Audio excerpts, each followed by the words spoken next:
Indonesia tanah airku, tanah tumpah darahku. Peraturan Menteri Hukum dan Hak Asasi Manusia RI Nomor 30 Tahun 2018 tentang organisasi dan tata kerja Kantor Wilayah Kementerian Hukum dan Hak Asasi Manusia. Yang kelima, surat pengesahan daftar isian pelaksanaan anggaran Direktorat Jenderal Kekayaan Intelektual pada Satuan Kerja Kantor Wilayah Kementerian Hukum dan Hak Asasi Manusia Kepulauan Riau nomor SPDIPA garis datar 013-017-26785 tanggal 24 November 2023. Perlu sampaikan, pertama, para pejabat pimpinan tinggi yang saya hormati, dalam hal ini kebetulan hadir Pak Irwanto ini mewakili para divisi imigrasi, beliau PLH atau PLT katanya boleh dua-duanya, karena kebetulan pejabatnya baru pindah ya Pak ya. Terima kasih Pak Irwanto, kemudian para pejabat administrasi di lingkungan kantor wilayah, rekan-rekan para kepala UPT baik lembaga pemasyarakatan maupun imigrasi, kantor imigrasi yang telah berhadir, terima kasih. Kemudian para narasumber di sini telah berhadir Bapak Dr. Andes Erik Imran Hanafi, Sekretaris Dinas Kebudayaan, Pak Iqbal.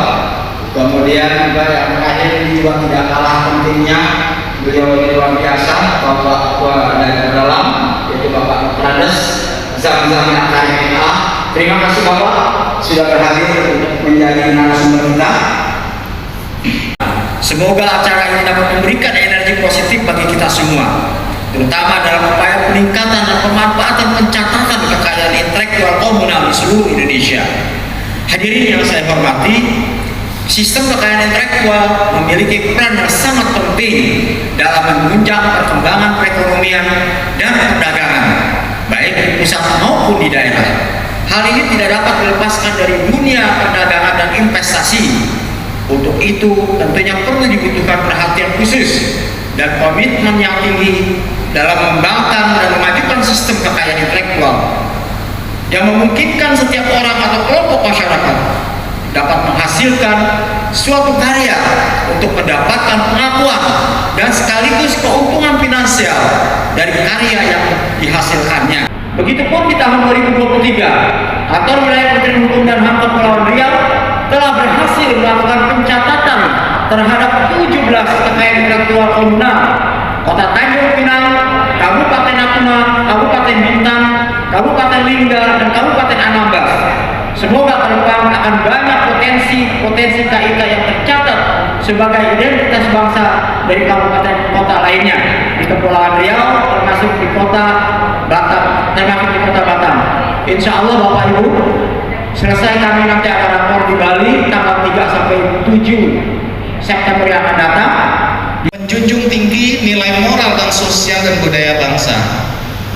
Kemudian kalau dilihat lingkupnya, di sini ada disebutkan adalah diantaranya adalah ekspresi budaya tradisional. Ini nanti mungkin Datuk Mustafa Abbas bisa membantu apa saja ekspresi budaya komunal kita, tradisional kita, termasuk mohon maaf ketika pantun dibacakan. Memang orang Melayu ini memang pantun bisa dipakai oleh banyak bangsa, tetapi dalam konteks pantun tidak semua pantun boleh disambut atau dijawab. Misalnya cakep begitu di tengah-tengah pantun, ada yang boleh, ada yang enggak. Misalnya pantun-pantun nasihat, pantun yang mengandung nasihat atau petua-petua, itu memang tidak sepantasnya disambut dengan cakep atau lawa sebagai gantinya. Jadi dulu cakep katanya bahasa dari Betawi, lalu diganti dengan lawa. Dua-duanya sama-sama jeleknya.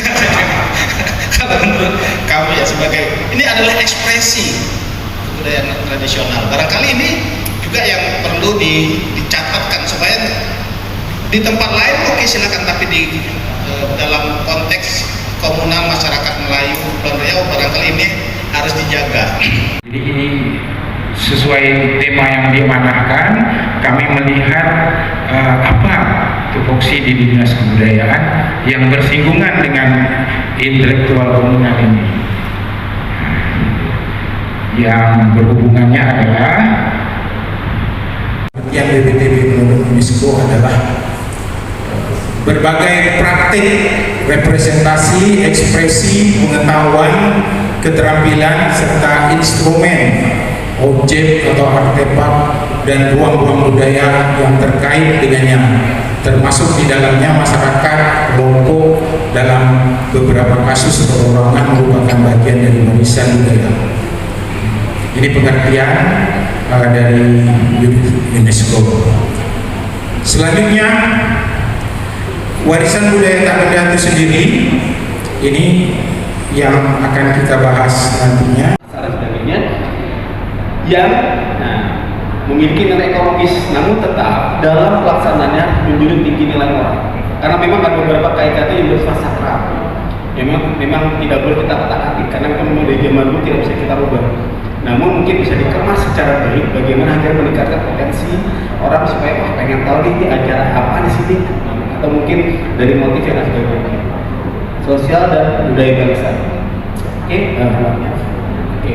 Nah ini prioritas nasional Bapak Ibu yang sedang kami lakukan sampai tahun ini, di mana outputnya adalah bagaimana kita memanfaatkan KIK terkait bagaimana adanya pembagian hasil pada apabila terjadi pemanfaatan itu sendiri. Karena pemanfaatan itu nanti saya jelaskan dalam paparan saya, pasti ujung-ujung adalah apa yang kita dapat, apa yang didapat oleh masyarakat setempat, apa yang didapat oleh komunitas adat setempat terkait dengan pemanfaatan dari KIK yang ada. Nah ini sedang kami urus regulasinya. Apa sih unsur utamanya? Tadi sudah saya jelaskan, harus bersifat komunal,